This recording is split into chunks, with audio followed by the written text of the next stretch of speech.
Hey everyone! So gusto ko lang mag-share sa inyo ng something na nakapagpataba ng puso ko kanina as an early childhood educator. Ano po? Kaninang hapon sa daycare, papauwi na yung mga bata. Kumbaga parang just a few 30 minutes na lang I think. 30 minutes na lang and then pauwi na sila. So syempre dumarating na yung mga parents to pick their kids up. And nasa labas kami ng outdoor play. So inahayaan na namin maubos yung oras hanggang sa ma-pick up yung mga out of school care na hinahawakan ko. And then, na-notice ko, may mag-asawa na tingin ng tingin sa akin. Normally kasi kapag dumarating yung mga parents, yung mga kids nila sa open field, pinapaglaro lang nila ng mga konting minuto and then pipick upin na or uwi na sila. But this time, itong mag-asawa, medyo hinahayaan lang yung dalawa nilang anak. Yung isa nasa out of school care, OSC, at yung isa naman ay nasa preschool.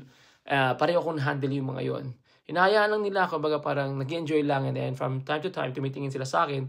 Ako naman nakikipag-engage sa mga bata, kasama na doon syempre yung mga anak nilang dalawa. And then, siguro after a good few minutes, tumayo yung lalaki and then lumapit sa akin, nakangiti, super friendly naman yung dating, yung aura, ganyan. And then, sabi niya sa akin, Mr. John, right? Parang ganun siya. Sabi ko, yes. Sabi niya, sinabi niya sa akin na ang bungad ng kanyang pagkakasabi ay, meron na lang kaming 2 more weeks itong month na to and then we're leaving this daycare. So my son and my daughter are going to leave this daycare and it's very difficult for us to leave. Pero we have to kasi yung aking anak na panganay mag-grade 1 na. And then yung aking preschool naman, syempre she has to go sa kanyang brother na same sila ng daycare, ganyan. And mag-move din daw sila ng bahay.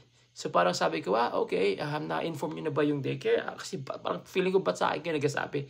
Yung pala, gusto lang nilang magsabi sa akin na magpapaalam ng araw sila. And I felt very proud and masaya rin syempre kasi during the conversation sinabi niya sa akin na we just want to let you know, particularly myself, that we truly appreciate you as an educator here sa daycare kasi you've been very engaged sa mga anak namin.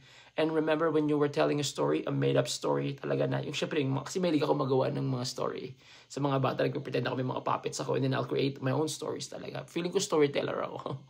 Sabi niya sa akin na normally kapag sinusundo ko yung anak ko, lalo na yung babae, kapag dumating ako, nakita ako, kahit na ano pang ginagawa ng anak ko, hindi humihinto, dediretso sa akin at magdadala na ng mga gamit niya. But then whenever you're telling a story, napaka-focused siya, napaka-engrossed siya sa pakikinig sa'yo. So one time, nakita niya ako doon na, pinastop niya ako, parang sabing wait lang, kasi parang nakikinig pa nga raw siya sa'yo. So I just wanna say na you've touched my son's heart as well as my daughter. You've been very supportive sa kanilang growth, and I think you are a great addition sa daycare na to. Kaya mahirap para sa amin umalis kasi nakita namin kung paano ka makitungo sa kanila. And I think you have a gift sa pagsa-storytelling. I think yung storytelling ability mo, kaya mo siyang ma-animate, kaya mo siyang kunin yung mga loob ng bata, kaya mong mapaniwala sila na they are in the story themselves, na part sila ng story na yon. And syempre naging proud ako, napasaya ako, napangiti ako. Tapos sabi niya sa akin na, I think you are going to go places because of what you're doing and your connection with children is really genuine. So para sa akin, napakalaking bagay noon, coming from a parent na, 1 month pa lang ako doon no? Parang feeling ko wala pa ako napapatunayan. I'm just doing my job, I'm just doing, kumbaga personality ko talaga na mapaglaro, palatawa, pa-joke sa mga bata. And I wasn't expecting na yun din pala yung magiging connection ko sa mga bata na yun na magkukonnect din para sa parents. And siguro one thing din syempre na gusto ko is yung family connection. I am really interested in building connection with families, something that I'm passionate about sa previous vlog ko.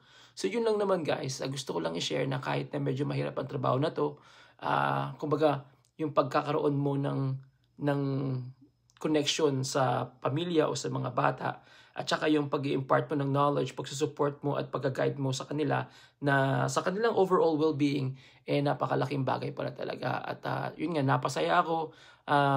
Yun na, kahit mahirap, parang somehow it gives you pleasure to continue doing what you're doing. And I'm really grateful na narinig ko siya ngayon kasi it makes me, more motivated at willing talagang mag-go beyond and above sa mga dapat ko pang gagawin o mga gagawin ko in the future. Yun lang naman guys, I'm just sharing and wala lang. Bye-bye.